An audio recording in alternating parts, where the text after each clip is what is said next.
യേശുക്രിസ്തുവിൽ എല്ലാവർക്കും സമാധാനം ആശംസിക്കുന്നു.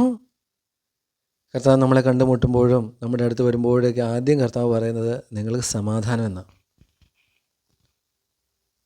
എൻ്റെ പ്രിയരെ, നമ്മളിന്ന് ധ്യാനിക്കുന്നത്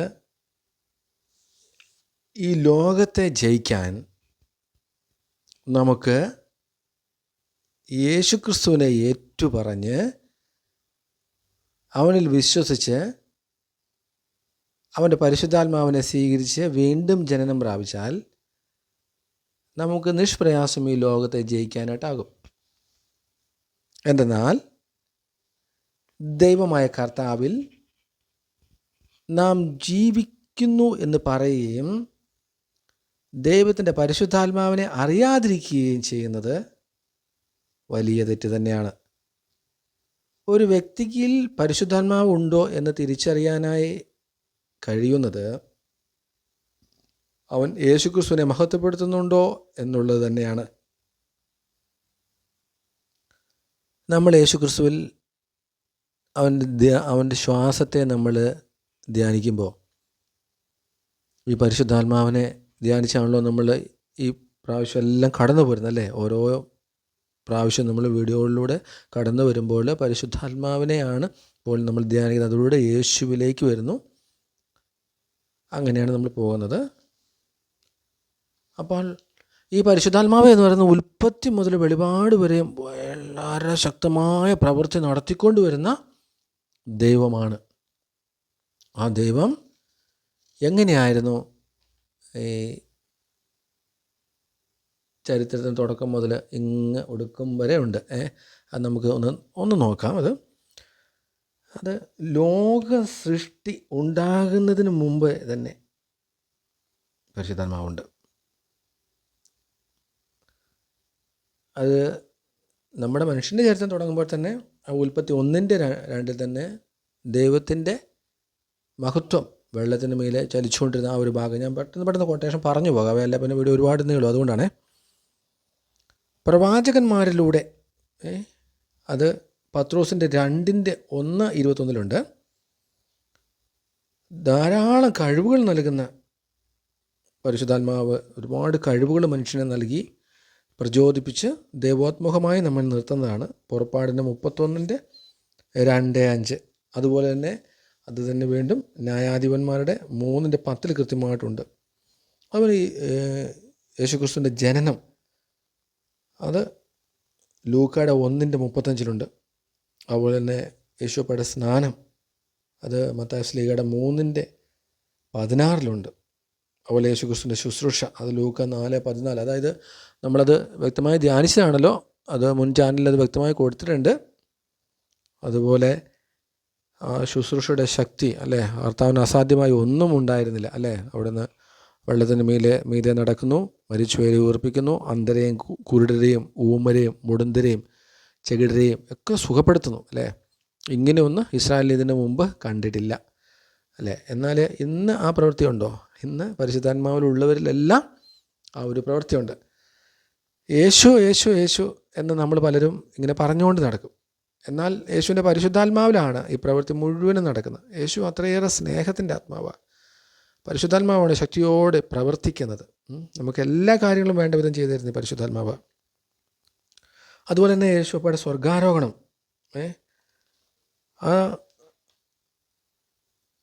അതുപോലെ തന്നെ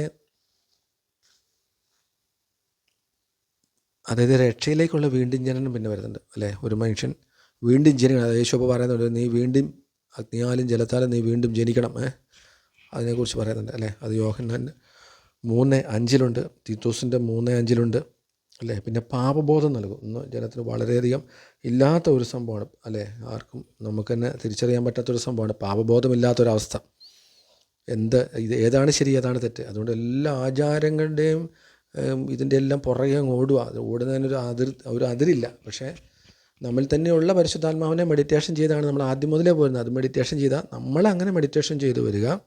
അത് പാപബോധം നൽകുന്നത് യോഹന്നാൻ്റെ 16:8 പരിശുദ്ധാത്മാവാണ് പാപബോധം നൽകുന്നത് വ്യക്തമായി നമ്മോട് പറയുന്നുണ്ട്. സത്യത്തിലേക്ക് വഴി നടത്തുന്നു. അതായത് സത്യം ഏതാണെന്ന് ജനത്തിനറിയില്ല. ചിലർ പറയുന്നത് കണ്ണിന് പകരം കണ്ണ് തന്നെ അടിച്ച് കളയുന്നത് നല്ലത്. ചിലർ പറയുന്നത് കൊലയ്ക്ക് പകരം കൊല തന്നെയാണ് നല്ലത്. അല്ലെങ്കിൽ ചിലർ പറയുന്നു അല്ലേ? ഓരോരുത്തരും അവനവൻ്റെ യുക്തിക്കനുസരിച്ച് പറയുകയാണ്. എന്നാൽ ഇത് ഏതാണ് ശരി തെറ്റോ എന്നുള്ള പാപബോധം നൽകുന്ന പരിശുദ്ധാത്മാവാണ്. അത് ഏറ്റവും അധികം ഇമ്പോർട്ടൻ്റ് ആണ്. അത് യോഹന്നാൻ്റെ 16:8 വ്യക്തമായി കൊടുത്തിരിക്കുന്നു. അതുപോലെ സത്യത്തിലേക്ക് വഴി നടത്തുക. അതിപ്പം സത്യം എന്താണ് സത്യം? യേശുക്രിസ്തുവാണ് സത്യം. അത് 16:3 പിന്നെ സഹായം ആശ്വാസദായകനും, അല്ലേ? പരിശുദ്ധാത്മ നമ്മളെ സകല കാര്യങ്ങളും സഹായിക്കാത്ത ഒന്നുമില്ല. അതുകൊണ്ടാണ് യേശു അപ്പോൾ പറഞ്ഞത്, എൻ്റെ പരിശുദ്ധാത്മാവിനെ നീ ദുഃഖിപ്പിക്കരുതെന്ന് പറയുന്നത്. കാരണം അത്രത്തോളം താണിറങ്ങി വന്ന്, അല്ലേ, സഹായിയും ആശ്വാസദാതാവും ആണ് പരിശുദ്ധാത്മാവ്, അല്ലേ? നമ്മളെ എന്തുമാത്രം സഹായിക്കുന്നു പരിശുദ്ധാത്മാവ്. സകല കാര്യങ്ങളിൽ നമ്മളെ സഹായിച്ച് നമ്മളെ വഴി നടത്തുന്നു, ഒന്നിനും കുറവില്ലാത്ത വിധം നമ്മളെ പരിപാലിക്കുന്നു, അല്ലേ? ഏത് മേഖലകളിലും നമ്മൾ നിരാശപ്പെട്ടിരിക്കുന്ന സമയത്ത് പരിശുദ്ധാത്മാവ് സഹായിക്കും. എങ്ങനെ? പരിശുദ്ധാത്മാവ് ലഭിച്ച ഒരു വ്യക്തിയിലുണ്ടാകുന്ന കൃപകളും നന്മകളും ദാനങ്ങളെയും കുറിച്ചൊക്കെയാണ്, അല്ലേ? അതുപോലെ തന്നെ അത് പറയുന്നത് യോഹന്നാൻ്റെ 14:26 അതുപോലെ നിത്യമായ വാസം, അല്ലെങ്കിൽ മുദ്രയിടുക. നമ്മളിൽ പരിശുദ്ധാത്മാവ് മുദ്രയിട്ടാൽ പിന്നീട് ഒരിക്കലും പരിശുദ്ധാത്മാവ് നമ്മളിൽ നിന്ന് കടന്നു പോലെ. അതുകൊണ്ട് ആ നിത്യമായ വാസം എന്നൊക്കെ പറയുന്നത് അത് റോമറിൻ്റെ 8:9 എഫേസോസിൻ്റെ 13:14 13:4 അപ്പം നിത്യമായ വാസം പരിശുദ്ധാത്മാവ് നമ്മളിൽ നടത്തുന്നു.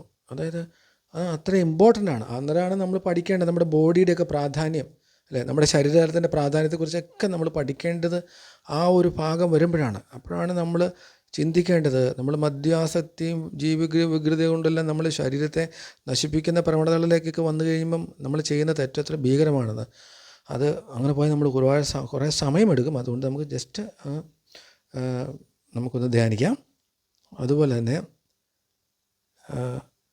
ഫലം നൽകുന്ന പരിശുദ്ധാത്മാവ് നമ്മൾ ചെയ്യുന്ന സകല പ്രവൃത്തികൾക്കും ഫലം നൽകുന്നു. അതായത് ഉപ്പ് മുതൽ കർപ്പൂരം വരെ എന്നൊക്കെ പറയില്ലേ, അതുപോലെ തന്നെ ഫലം നൽകുന്ന കർത്താവ് ചെയ്യുന്ന എല്ലാ മേഖലയിലും. ഞാൻ ഏത് മേഖലയിലാണോ പ്രവർത്തിക്കുന്നത്, ഞാൻ ചന്ദ്രനിലാണോ തൊടുന്നത്, അല്ല ഞാൻ ചൊവ്വയിലാണോ തൊടുന്നത്, അല്ല ഭൂമിയുടെ അധോ ഭാഗത്താണോ, അല്ല ഭൂമിയുടെ മുകൾ പരപ്പിലാണോ, അല്ല വായുമണ്ഡലത്തിൽ, എവിടെയാണെങ്കിലും നമ്മൾ പ്രവർത്തിക്കുന്ന മേഖലയിൽ പരിശുദ്ധാത്മാവാണ് ഫലം നൽകുന്നത്. അത് ഗലാത്യർ 5:22 5:22 അതാണ് നമ്മൾ ഏറ്റവും അധികം ശ്രദ്ധിക്കേണ്ട കാര്യം. അത് ശരിക്കും. എന്നാൽ ആത്മാവിൻ്റെ ഫലങ്ങൾ സ്നേഹം, ആനന്ദം, സമാധാനം, ക്ഷമ, ദയ, നന്മ, വിശ്വസ്തത, സൗമ്യത, ആത്മസംയമനം ഇവയാണ്. ഇവയ്ക്കെതിരായി ഒരു നിയമവുമില്ല. ജസ്റ്റ് ബാക്കി കൊണ്ട് വായിക്കാവേ. യേശുക്രിസ്തുവിനുള്ളവർ തങ്ങളുടെ ജഡത്തെ അതിൻ്റെ വികാരങ്ങളോടും മോഹങ്ങളോടും കൂടെ ക്രൂശിച്ചിരിക്കുന്നു. നമ്മൾ ആത്മാവിലാണ് ജീവിക്കുന്നതെങ്കിൽ നമുക്ക് ആത്മാവിൽ വ്യാപരിക്കാം. വീണ്ടും ഒന്നുകൂടെ വായിക്കേണ്ടത്, നമ്മൾ ആത്മാവിലാണ് ജീവിക്കുന്നതെങ്കിൽ നമുക്ക് ആത്മാവിൽ വ്യാപരിക്കാം. നാം പരസ്പരം പ്രകോപിപ്പിക്കുന്നവരും അസൂയപ്പെടുത്തുന്നവരും വ്യർത്ഥാഭിമാനികളും ആകാതിരിക്കട്ടെ. എന്താണ് വ്യർത്ഥാഭിമാനം എന്ന് പറയുന്നത്? യേശുവിൻ്റെ നാമം മഹത്വപ്പെടുത്താനുള്ള നമുക്ക് എന്തോ ഒരു ലജ്ജ, ഒരു കുറവ് പോലെ ഇതിനെയാണ്, അല്ലേ? നമുക്കത് ചെയ്യേണ്ട കാര്യം അതാവത് ചെയ്യാതിരിക്കുകയും യേശുവപ്പെ മഹത്വപ്പെടുത്താതിരിക്കുകയും ചെയ്യുന്നത് നമ്മുടെ അഭിമാനത്തിന് ഒരു ക്ഷതമാണെന്നാണ് ചിന്തിക്കുന്നത്. പക്ഷേ അല്ല, യേശുവിൻ്റെ നാമം വിളിക്കുമ്പോൾ തന്നെ നമ്മൾ ആത്മാവിൽ അഭിമാനിക്കാം. എന്തെന്നാൽ കർത്താവാണ് എൻ്റെ ഇടയിൽ എനിക്കൊന്നും കുറവുണ്ടാകില്ല. അതുപോലെ തന്നെ അടുത്തത് ശക്തിയും ദാനങ്ങളുമാണ്. എന്ന് പരിശുദ്ധാത്മാവാണ് ശക്തിപ്പെടുന്നത്. കടലിനെ വിഭജിക്കുന്നു, അല്ലേ? നദിയെ വെള്ളത്തെ ചിറ പോലെ മുകളിലേക്ക് ഉയർത്തി നിർത്തുന്നു. അപ്പോൾ പരിശുദ്ധാത്മാവാണ് സകലത്തിൻ്റെ മേലും പ്രവർത്തന ശക്തിയുടെ ഉറവിടം. അവൻ കാറ്റായും ഇടിമിന്നലായും, അല്ലേ, വളരെ ഉന്നതമായ ശക്തിയായാണ് പ്രവർത്തിക്കുന്നത്, അല്ലേ? ഭാഷകളിലുള്ള ഏത് ഭാഷകൾ ഗ്രഹിക്കാൻ തക്കവ ജ്ഞാനത്തിലേക്ക് കൊണ്ടുവരുന്നു, അല്ലേ? അതുപോലെ തന്നെ ദാനങ്ങൾ, എത്ര പറഞ്ഞാലും തീരാത്ത വിധം ദാനങ്ങളുടെ സബ്ജക്റ്റ് കിടക്കുകയാണ്, അല്ലേ? അപ്പോൾ അപ്പോസ്തല പ്രവർത്തനം 1:8 വീണ്ടും കിടക്കുന്നത് അത് തന്നെ കൊരിന്ത്യർ 12:7-11 അത് കിടപ്പുണ്ട്.